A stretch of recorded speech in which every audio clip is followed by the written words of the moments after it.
Des paraplégiques retrouvent leur mobilité grâce à un implant.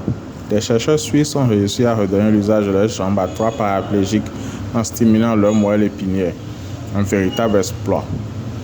Se lever, marcher et même nager ou faire du vélo. Ces activités, 3 paraplégiques pensaient ne plus jamais pouvoir les exercer. Ils ont pourtant pu s'y adonner après avoir recouvré l'usage de leurs membres grâce à un implant développé par une équipe internationale.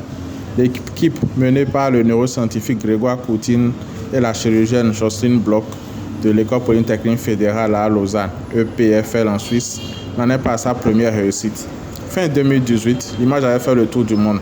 Un athlète devenu paraplégique à la suite d'un accident de trampoline se relevait de sa chaise roulante, envoyait une commande vocale à sa montre bracelet et marchait derrière un déambulateur.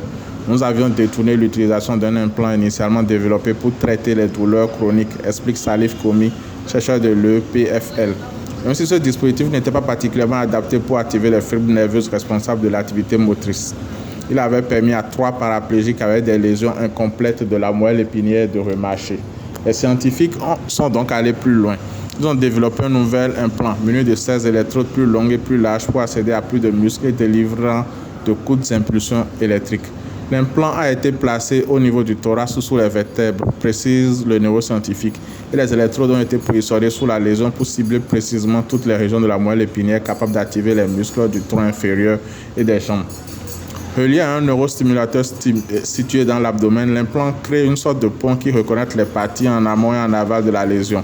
Il envoie des impulsions électriques et permet ainsi la contraction des muscles en court-circuitant le contrôle cérébral. Les nerfs repoussent.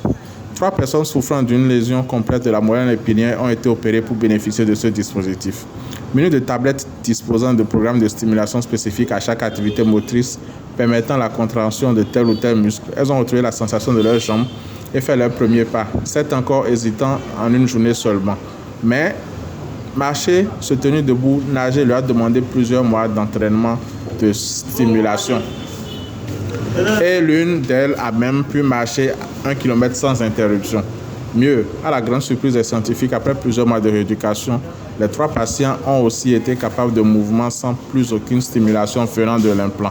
Certains nerfs ont pu repousser et passer sous la lésion pour établir une communication entre le cerveau et la moelle épinière, se réjouit Salif Komi.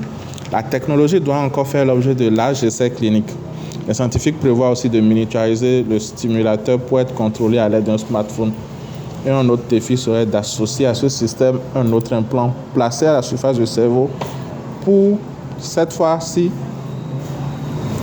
être capable d'enregistrer l'activité cérébrale. La route vers une véritable guérison est longue, mais elle est en bonne voie.